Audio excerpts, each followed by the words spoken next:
Hi everyone, this is Yana Smakula. Welcome back to my channel. Today I'm showing you how to use the Halloween City Holiday decoration dies without the original City Holiday building.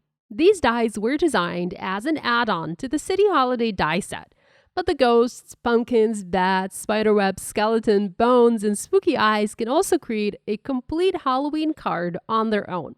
For this project, I'm using the small die-cut elements to build a decorative pattern around a foiled sentiment. I'm also stepping away from the traditional Halloween orange, green, and purple and using a softer color palette with chiffon, saffron, white, brushed black, and mere gold cardstock from Spellbinders. If you enjoy finding more ways to use the dies you already own, I think you're going to love this idea.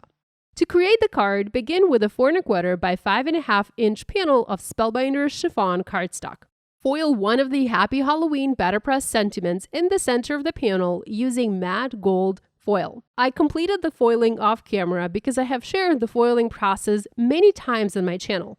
If you're new to hot foiling, I will link a beginner-friendly video in the video description below. The Happy Halloween Betterpress sentiments can be used in two ways.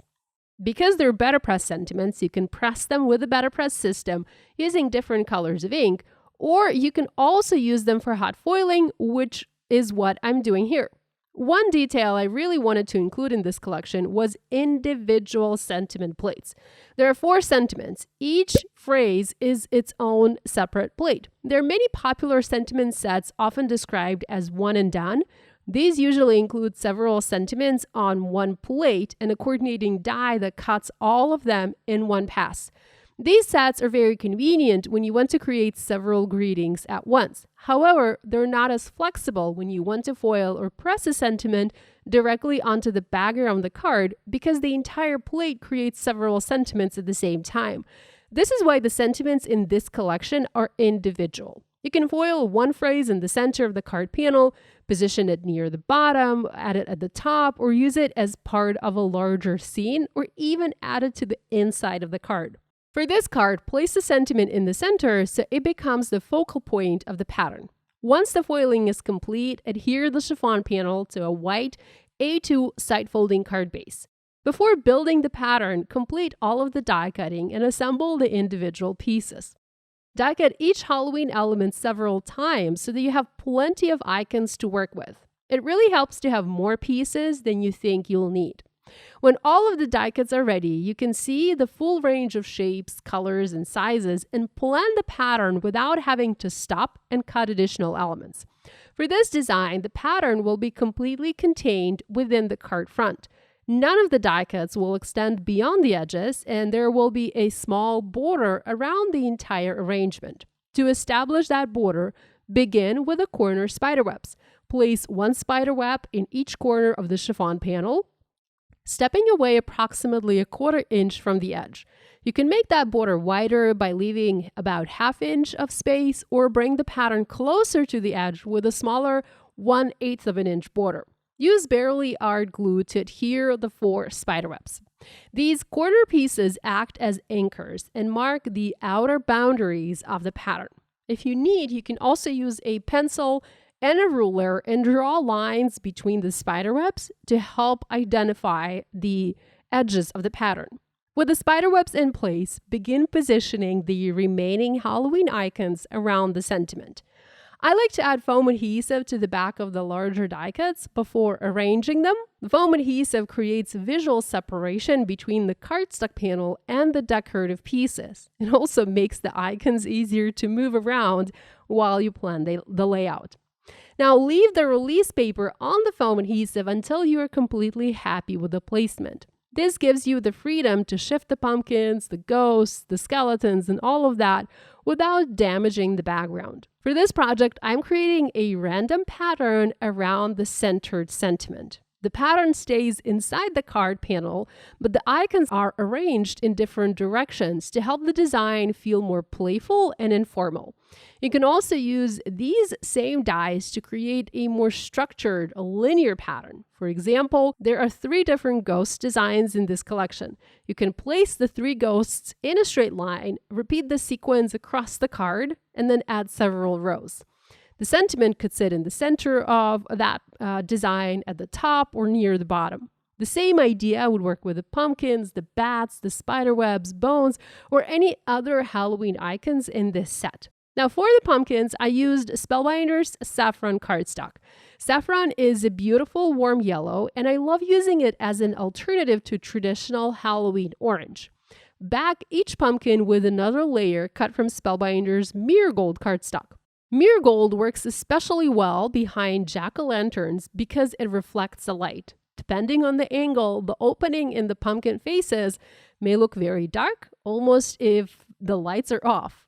As the card moves and the gold catches the light, the same opening begins to glow, creating the appearance of light inside the pumpkins. It's a simple cardstock choice, but it creates a really fun effect. For the spiderwebs and bats, use the Spellbinders Brushed Black cardstock. Brushed Black is one of my favorite black cardstocks because it isn't flat or ordinary black. It has subtle shimmer that catches the light and gives the die cuts more dimension. Next, die cut the ghosts from white cardstock. Use the separate backing die to add black cardstock behind the eyes and the mouth. This creates clean, dark openings instead of leaving the faces empty. The backing layer doesn't have to be black. You can use yellow, orange, again, mirror gold, or even some glow-in-the-dark cardstock if you want the faces to look illuminated. Die cut the skeleton and loose bones from mirror gold cardstock. This completes the color combination for the card. The chiffon background provides a soft, neutral base. The white ghosts add brightness. The saffron pumpkins introduce warmth. The brushed black bats and spiderwebs create strong contrast. The mirror gold skeleton, bones, pumpkin backings, and the foiled sentiment tie all of the metallic details together. You can also foil the sentiment in black foil or press it in black ink. Because there's quite a bit of black in the background pattern, a dark sentiment would also work beautifully. As you continue building the pattern, rotate the icons and alternate their direction. Turn each pumpkin at a slightly different angle. Place one upright, tilt another to the side, and even add one upside down. Do the same with the ghosts. Although there are 3 different ghost designs, rotate each one slightly so the repeated shapes do not look too uniform. Angle the bats in different direction to create movement. The only element with strategic placement are the 4 corner spiderwebs. Those were added first to define the outer edges of the design. Everything else can feel much more random. You can also die cut spooky eyes for this card. The easiest way to work with these tiny pieces is to apply double-sided adhesive sheet to the back of the cardstock before die cutting. I cut the eyes from black glitter cardstock. After die cutting, keep the negative piece, position the negative cardstock over the card background, and use it as a placement guide. Return each eye to its original opening, press into the panel, and then carefully lift the guide away. This keeps the pairs evenly spaced and makes the tiny die cuts much easier to position. I added 2 pairs of eyes using both designs included in this die. You can add many more to fill the background with the spooky eyes. Now, depending on your color palette, try cutting them from yellow, orange, mirror gold, or even glow-in-the-dark cardstock for an even spookier effect. Once you're happy with the layout, remove the foam adhesive liners and attach your dimensional elements.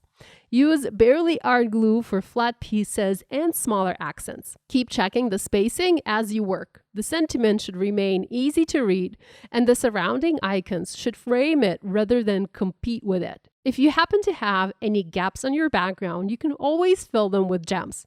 I used gold gems and placed a couple in between the elements where it felt like I had too much empty space. So here's the finished card created with the Halloween City Holiday decoration dies. This is only one way to use the small Halloween elements. You can add them to other scenes, combine them with other dies, other plates, other stamps that you already have in your stash. You can use them to create borders, build completely different repeating patterns, and have loads of Halloween fun. Although these dies were designed as decorations for the City Holiday building, they can easily become the starting point for many other Halloween cards. I hope this gives you another idea for stretching the Halloween City Holiday collection. If you create something inspired by this project and share it online, be sure to tag me. I would love to see what you make. Thanks so much for spending part of your day with me today.